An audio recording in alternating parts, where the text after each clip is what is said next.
Starting your week the right way, come into the FPL Green Room with me, Gianni Buttici, and her, Holly Shand.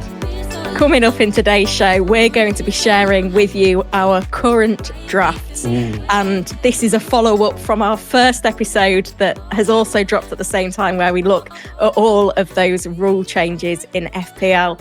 Will I be going Haaland or no Haaland? Will the Phil Foden fanboy Gianni be having Phil Foden in his team? All will be revealed. Love that. Oh, I'm so predictable, aren't I? You've not even seen my team and then you're teeing me up with Foden. Well, look, first up, how much tinkering, Holly, have you done? And just tell me about that team ID before we get started. Yeah, so I absolutely smashed the team ID. 9, single digit. I hope that bodes well for my season. Obviously, I had a very productive Wednesday when the game launched. I think I did do the geeky thing, which will probably blow your mind knowing your tech expertise, of having the auto refresh on, which I think a lot of people had on, but a lot of people had set it up for a 1 second. So then they got the glimpse that the site was live and then it refreshed again and they got stuck in the refreshing loop. I had mine set of 5 seconds, which I think must have been the sweet spot because I got that ID locked in. What was yours?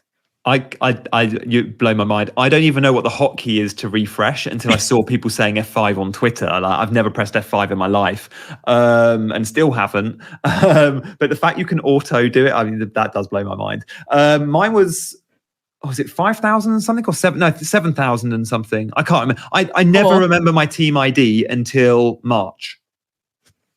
Yeah, my memory's as bad as my tech knowledge. And it's only 4 digits. Like, I'm under 10,000, so I got on it earlier. But again, I wasn't on the site. I saw someone on Twitter say it's live, and then I went on and did it. So the same every year. But I'm happy with that. It would be nice to have a single digit or even a double or triple digit, which I've never had. But yeah, fair play, Holly. 9 is superb. I don't know a single other content creator that would be anywhere near that mark. So well played. Thank you. Very proud of it. Wearing it as a badge of honour.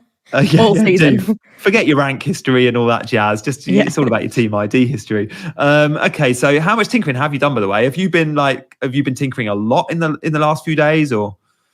I've been tinkering a bit, but I feel like a lot of my pre-season strategy is looking at the players that are already in pre-season training. So kind of from the watch list that I'd made and then from the prices that I got, it's not changed a huge amount, but it's about getting the balance right between the positions is the thing that's been on my mind, and that's the thing I've been laid in bed at night thinking about.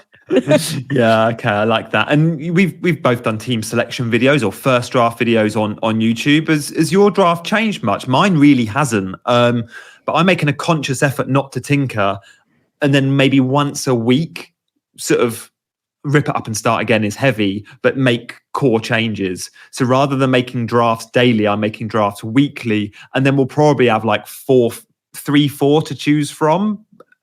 I don't make many changes when I draft. So yeah, tell me about your strategy, Holly. A little bit different, maybe. Yeah, mine is definitely a V2. So I think there's probably 4 or 5 players that have changed, and I've now tried to kind of lock in who the bench players are going to be as well. But I'm looking forward to letting you know who's in there. Just before we get started, though, this podcast is available on all major platforms. And it's really important, because we're new, that you follow the show and rate it. And we've got a mini league as well. The auto join link is in the notes. The code is 139793. And of course, we want you to leave those 5-star reviews and drop in there your behind the scenes questions, those answers you want, the gossip from the green room. Gianni, what have we got in the mailbag this week? Yes, we've had a question from Wober19. Welcome to the show. He says, love watching you guys on Sky Sports News.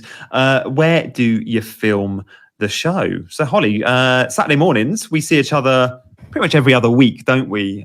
We meet in London for the show, which is awesome to be in the Sky Sports News studio. But $1 million question, where is it? Yeah, so Sky have got a massive campus in West London, quite near to the Brentford Stadium, actually. Yeah. And there's loads of buildings on that campus. You have to kind of get there, go through security, and then I think it's called the Rupert Murdoch building, which is Sky Studios, and we're always in there on the first floor in the studio space where they film Soccer Saturday. But the annoying thing is that when we're live, 10:30 till 11 on a Saturday, they're always setting up on the main set for Soccer Saturday. So we have to go on this like round the corner little bit to do our bit. But yeah, it's a massive privilege. Every week you're there pinching yourself thinking, wow, I'm in Sky Sports News talking about FPL. It's just crazy.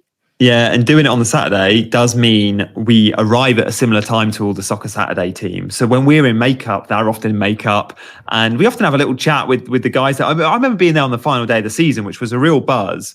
And you and I were watching from behind the cameras them record the live Soccer Saturday. And it was great sort of before we go on having chats with the likes of Paul Merson and Clinton Morrison. Clinton Morrison loves his FPL, doesn't he? He taps up you mainly for tips, doesn't he?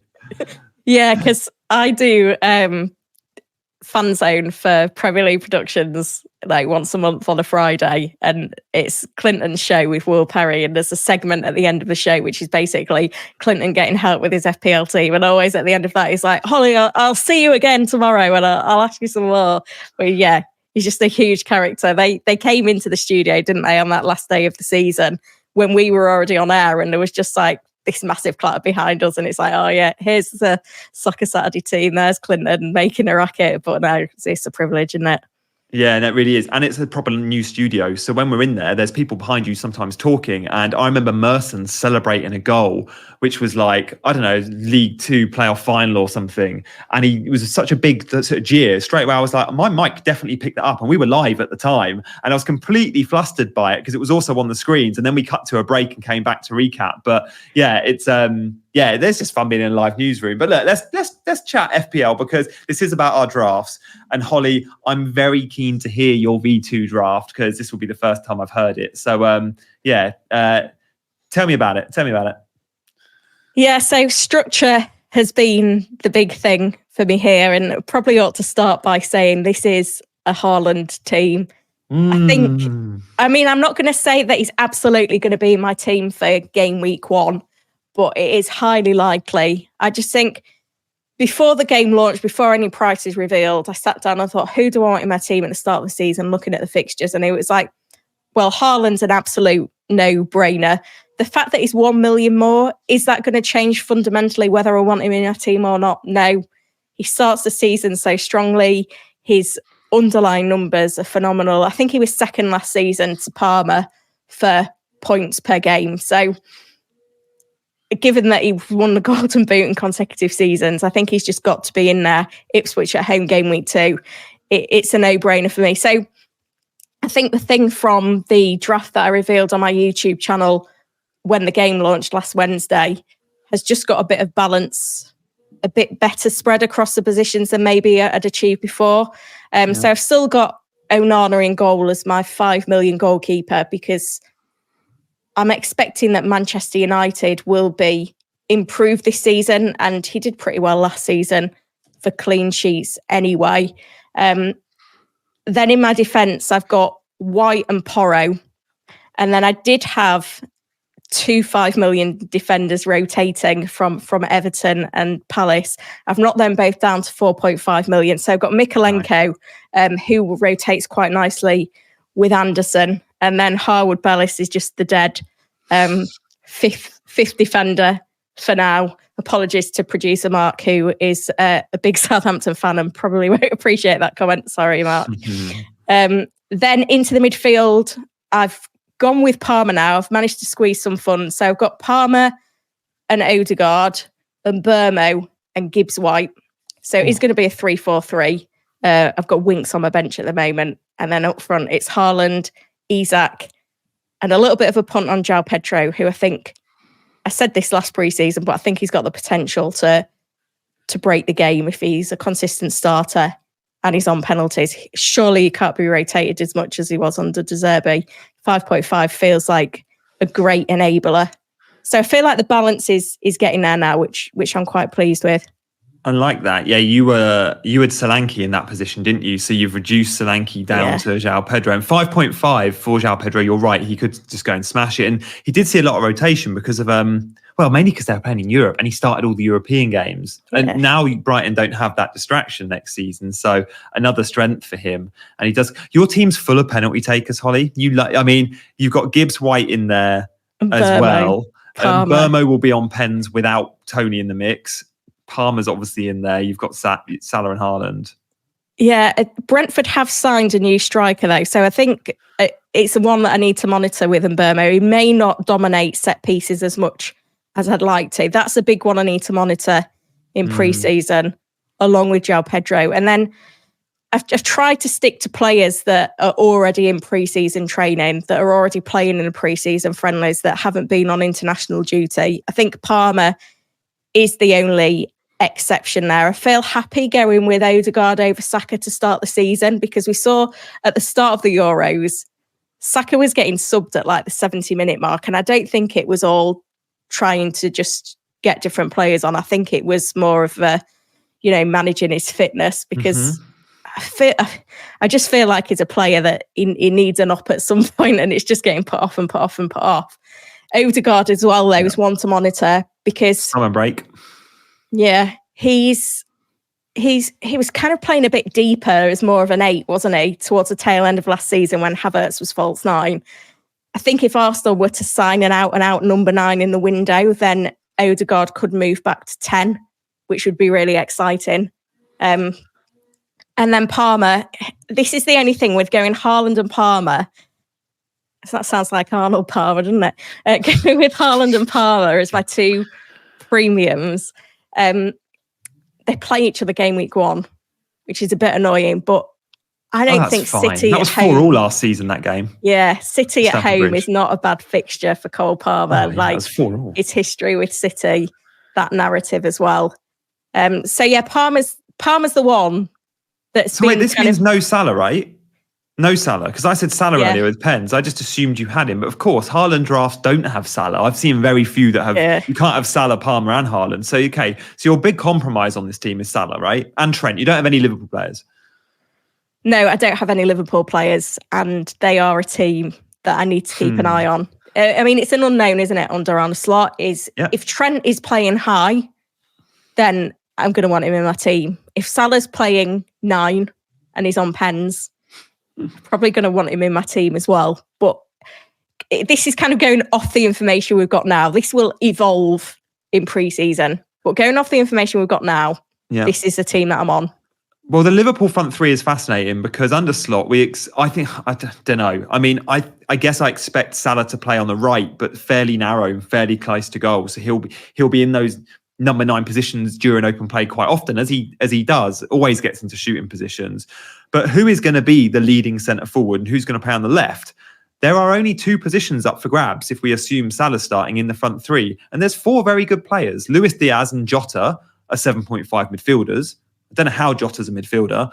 And Gakpo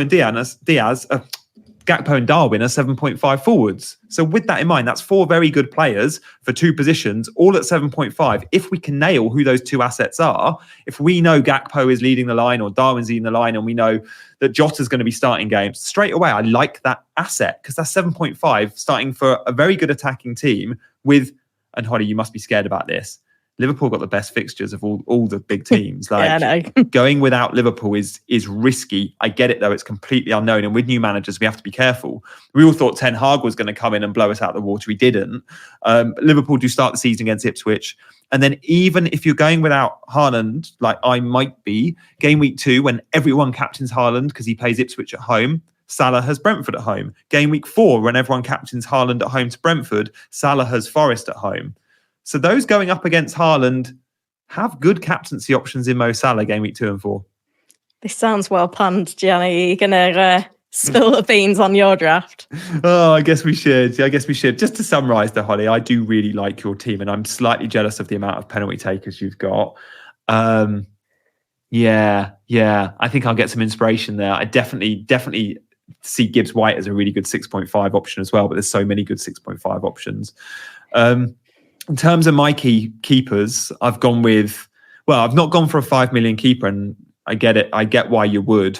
I'm just giving myself a decision to make each week that I'll probably get wrong, and so often do when you go to 4.5s. At the moment, I've got Henderson and Flecken in. I do think that will change to become Henderson and whoever we think will be the Chelsea number one. And it's rumours that it will be Sanchez back in instead of Petrovic. Both Chelsea keepers are 4.5. Henderson at Palace, 4.5. We assume he'll be number one. He was brilliant towards the end of last season. He's made the England squad. Palace defence is decent, especially under Glasner. So 2 4.5 keepers. And then I've gone Trent in the back line. So I've gone 1 7 million defender. I've ignored completely the bracket of 6 million defenders. No Arsenal, no Gvardiol. Slightly scary. I've gone Maatsen at Villa for 5 million. I could easily change him down to a Konza at Villa or a Pau Torres at Villa for 4.5. I just feel like Maatsen might come with massive upside. He did so well last season at Dortmund. I think in 16 games, 2 goals, 2 assists, but just super attacking. Emery will let him bomb forward. So it's a 7 and a 5, and then it's a plethora of 4.5 defenders. I'm not going with a 4 million defender because I think my 4.5 defenders might actually be my second and third sub. And my third sub is going to be bench fodder attacker, 8th attacker, right? So my 4.5s, and boy, have we got good 4.5 options this season. I've not gone for a Palace defender because I've got Henderson. Yeah. I've gone for Burn at Newcastle, who I assume will be starting, but again, pre-season should tell us more because Lewis Hall's been good at left back too. He could play left centre back. Burn. Botman is out till December, but that looks like they'll buy. They have signed Kelly already. Dunk at 4.5 because I just think Dunk offers a great amount of upside in terms of goal threat. And I think he'll get clean sheets under the new manager. And then I'm backing that Everton defence, who were top 5 in most defensive metrics last season in terms of expected goals conceded. I think they were 6th, but goals conceded, they were 4th. Clean sheets, they were equal 2nd. So Everton defence is good. And Mikalenko, if he stays at Everton, 4.5 million feels like a gift. So, yeah, what do you make of that back line, Holly? Yeah, so we're both on Mikalenko as like our kind of 3rd, 4th, 5th defender. And that's the first player there's repetition of across our two squads, which just shows you how many different avenues there is in playing this game this season. I guess the thing that I'm not convinced on is the 4.5 million goalkeepers. It just feels like you're spending 0.5 million to bench points each week. But then I look at Trent in your team and I think Trent, he's got so much potential, hasn't he? Depending on where he plays. I think he's a nice placeholder as well. I think you're missing an Arsenal defender, but then it's difficult to know where to go because White is that bit more expensive. Saliba and Gabriel had phenomenal seasons last season. They finished with a really great run of clean sheets, but then they've both been out on international duty. It's difficult. I think you've got some great picks in there. I do want an Arsenal defender, and I'll probably jump on one, but I don't think I need one at the start. Let's see how they start the season, I guess. But those rotating keepers, Holly, I've spent tons of time on this first draft, and this is still my first draft, I should add. But those keepers rotate really nicely. So for the first 10 fixtures, I'm not going to tell you who's playing in what game, that will take too long. Let me just tell you who my keepers at the moment are going to face. So Flecken and Henderson combined from the first 10 games, I think 8 of those 10 will be a home keeper. So my keepers will play, if I stick with these two, Palace at home, West Ham at home, Southampton at home, Leicester at home, United at home, West Ham at home again, Wolves at home, Forest away, Ipswich at home, Wolves away. So they'll never play a big team. Did you say United at home wasn't? Oh, sorry. Are we allowed to tell people that you've got a bit of a soft spot for Man United? Because I know you're usually because I know you as a mate. I know the United's your team, but I know publicly you're more of a neutral. Yeah, I think it's one of those things, isn't it? With and I got battered on Twitter one time for saying FPL comes first. But I care more about FPL than the team that I support. I'm not a diehard fan, but yeah, I am a closet United fan. Nice. Just to pull you up on that one. I like that. There we go. Okay, let me run through my midfield, and again, we'll clock which players we've got the same at the moment. It's just Mikalenko, and then I'm going to continue the theme of players you don't have because I have Salah at 12.5. We don't need to talk about him other than the captaincy will be big for him if you're going against Haaland.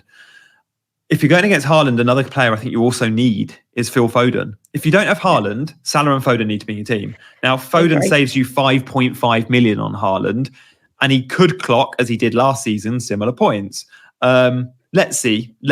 We got to remember Foden in the Euros played, was it 7 games and not a single goal or an assist? But again, that was England and that was Gareth Southgate football. We won't get into that. We'll need another pod. But Phil Foden's a lock for me. I owned Foden from game week 1 last season, Holly. And what was his breakthrough season where loads owned him for the second half? I clearly owned him from game week 1. Like, of course I did. Yeah. Shocker there. Anthony Gordon at 7.5. Part of a double or triple Newcastle for me, but double Newcastle attack.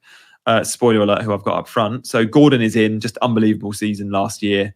More the same, especially those home fixtures. Opens the season against Southampton at home. Nkunku at 6.5 is so interesting if you can't reach Cole Palmer. So he's my 4th midfielder. I'd love Cole Palmer. I don't have the funds, but Nkunku at 6.5, he's not going to achieve Cole Palmer points, but he could get close if he plays as the number 9 and if he plays every game. Now, Nkunku barely played last season, but when he did, and pre-season last year, he looked so sharp that, was he a 7.58 million forward last year? There was quite a few people putting him in their drafts off the back of pre-season. Well, this year he's a 6.5 mid, and he could play number 9, he could play number 10, he could play off the left. We don't know. Regardless, at 6.5 mid, he's an elite top-tier player. Let's see how he gets on under Maresca and if he can keep fit. But for the time being, he's in there. And then I've got 4.5 fodder. There's no attacking 4.5 guaranteed starting midfielders. So rather than go for a defensive 4.5 mid, I've gone for an attacking one, and Matheus França, who's a Brazilian kid at Palace who will get some minutes and did well at the end of last season in the first team. So he's there, but he'll be my 3rd sub. My first 2 subs will be those 4.5 defenders.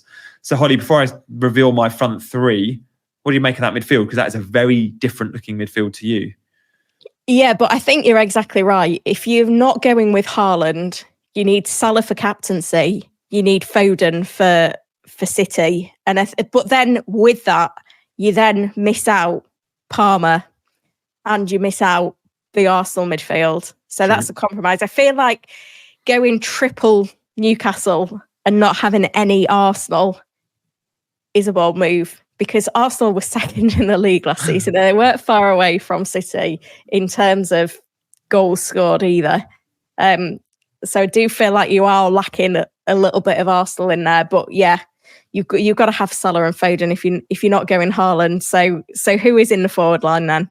Yeah, Holly, I know before I tell you, I know stats is going to continue to be your thing on this podcast. And believe me, I'm very happy with that.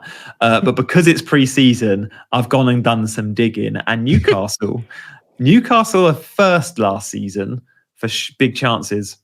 Big chance total, Newcastle 134. Arsenal down in 5th at 113. So that Newcastle attack and going double Newcastle attack at the expense of Arsenal, given those Newcastle fixtures, on their day, Newcastle the best attack in the league. They're top 5 in terms of overall, like they're 4th for XG, they're 4th for goals. Man City obviously top for goals. Liverpool top for XG. But big chances, Newcastle get more than anyone. And Arsenal are usually sort of around 3rd, 4th, 5th for all those metrics. So I'm quite happy with going big on Newcastle given the fixtures. But yeah, I do have Isak up front. I then have Watkins and Solanke as well. And I guess we can discuss these as a kind of trio because all 3 of them delivered last season. All 3 of them are talisman for their teams. I was going to say all 3 of them will be on pens. We don't know if Watkins will be. Douglas Luiz has lost pens at Aston Villa because he's gone. He's not lost pens. He's gone to Juve. Will penalties fall to Watkins now? He used to have them. He's rubbish at them, but you still want your players taking them. Let's find out. Tielemans, if he's on the pitch, could have them, of course. But Isak, Solanke, Watkins, 7.5, 8.5 and 9 for Watkins. They just feel like reliable, consistent performers. And there's not really another forward in the game other than Haaland that can match these 3. Arguably Mateta as well. But yeah, I'm quite excited about that front line. Yeah, absolutely. And I agree with you there. Those 3 forwards, they are quite highly owned already because you know what you're going to get from them. To be honest, I don't think it matters if Watkins isn't on penalties. I'd rather him not have them and not be getting those minus points because he was just so consistent last season without them. Yep. The question mark for me is I don't think Aston Villa's fixtures are that great, and Douglas Luiz taking him out of that team He's such a big player for them. Is that going to have an impact on Villa? That's my only question mark. But yeah, I can't argue with Isak and Solanke either. I guess the question is, are they going to be players for Newcastle United and Bournemouth come game week 1? Is there going to be transfer speculation that mars the first few weeks of their season? Because there has been rumours there. I think more so for Solanke. I think Isak's maybe too expensive that, no one's going to be able to buy him from Newcastle. But yeah, Solanke is an interesting one in my eyes.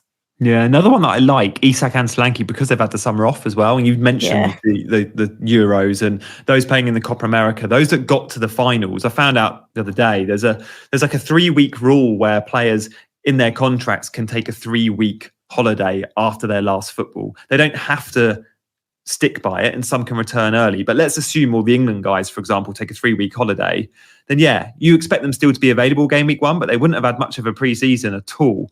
So that's really interesting, and we'll see who goes against that and comes back early regardless. But yeah, Solanke, Isak, Watkins, exciting front three there. Holly, is it just Mykolenko and Isak, the two players we got the same? Yeah. That's crazy. That's remarkable, isn't it? I mean, it'll probably be slightly closer come game week 1 deadline, and let's compare that come game week 1 deadline. But we're obviously thinking in very different directions, which is pretty cool. Yeah, but I think we align on a lot of things. We do. You make that decision on Haaland or no Haaland, and if you don't get Haaland, you need Salah and Foden, and I completely agree with that. I will tinker with no Haaland drafts and try on for size, see how I feel, but yeah, I think in terms of a no Haaland draft, this one that you've put together is a pretty solid prospect. Yeah, I'll be doing the same with Haaland as well. I'm not ruling out the idea of going to him at the moment. I'm just thinking no, but if he bangs pre-season, there's going to be a lot of FPL managers getting a lot of FOMO. Holly, let's move on to a new weekly feature, which I'm very excited about to hear. We are both parents, and each week we're going to be talking about some of our wins and defeats as parents. So, Holly, what's been your parenting moment of the week? Well, last Wednesday, it was a big day because FPL was going live. It was also a big day in my house because my eldest, Bobby, who's just finishing reception, she's turned 5, had her first sports day at school. Oh, nice. But it's one of them. I knew where we'd got the announcements about the price reveals that FPL would go live on the Wednesday. It's normally my day off with the youngest, so I got her booked in nursery. Sports day was in the morning. I thought, we'll be fine. I can still get my low team ID.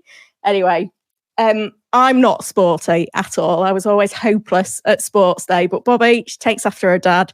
She's athletic. And she was so excited for sports day. And she kept saying, oh, well, everyone will get stickers in its teams. I was like, Bobby, that's what they say for people that aren't very good, but you're fast. So you need to do your best and win. Anyway, first race was just standard running race. She smashed it. She won. Second race, egg and spoon. She's not that well coordinated. She got a good ricochet. Won the second race as well. Buzzing. Nice. Then the next one had some like jumping through hoops. When she got to jump through a hoop, she absolutely decked it, fell on the floor, but recovered and won all 3 races. So that was an absolute win. But I did have a bit of a mum fail that day as well because I booked the youngest in nursery. Normally you book their school dinners, but I'd booked it late. So I hadn't booked a school dinner, should have sent her with a pack up. And then I got this phone call at midday. Oh, has Billy got a pack up with her? And I was like, oh. No, I've not taken a pack up. They were like, oh, we can find her some sandwiches. I mean, school is just round the corner. I could have taken her some dinner, but I wanted the late team ID. They was like, oh, well, if another kid doesn't eat their pudding, then she can have that. I was like, yeah, that'll be fine. But I did feel quite bad. And then I did make her spaghetti bolognese for tea, which is her favourite. So yeah, it was a win and a loss on the parenting moments last Wednesday. That is amazing. Well, congrats to Bobby for winning the trio. But I love the fact that your youngest went hungry so you can get a team ID of 9. Every time you recite that team ID or put it into a third-party website, just think of your hungry daughter. The starving child. It's the second child. They're always neglected. It's like first sports day, that was the pinnacle of the day. And then the other one, it's like, yeah, you're just getting shoved off to nursery and you're not getting any tea. Oh, well, leave us a comment or a review with your favourite memories from parenting hacks, wins or losses, in the comments, guys. That'd be wicked to see. And do make sure you're reviewing in general. Hit those 5 stars, and if you've got any questions for us, that is your place to leave a question too. Yeah, so make sure as well that you're listening back to our first episode, which is looking through all those FPL rule changes. Join the FPL Green Room mini league as well. The code for that is 179793, and we'll see you back here in the Green Room next Monday morning. All I want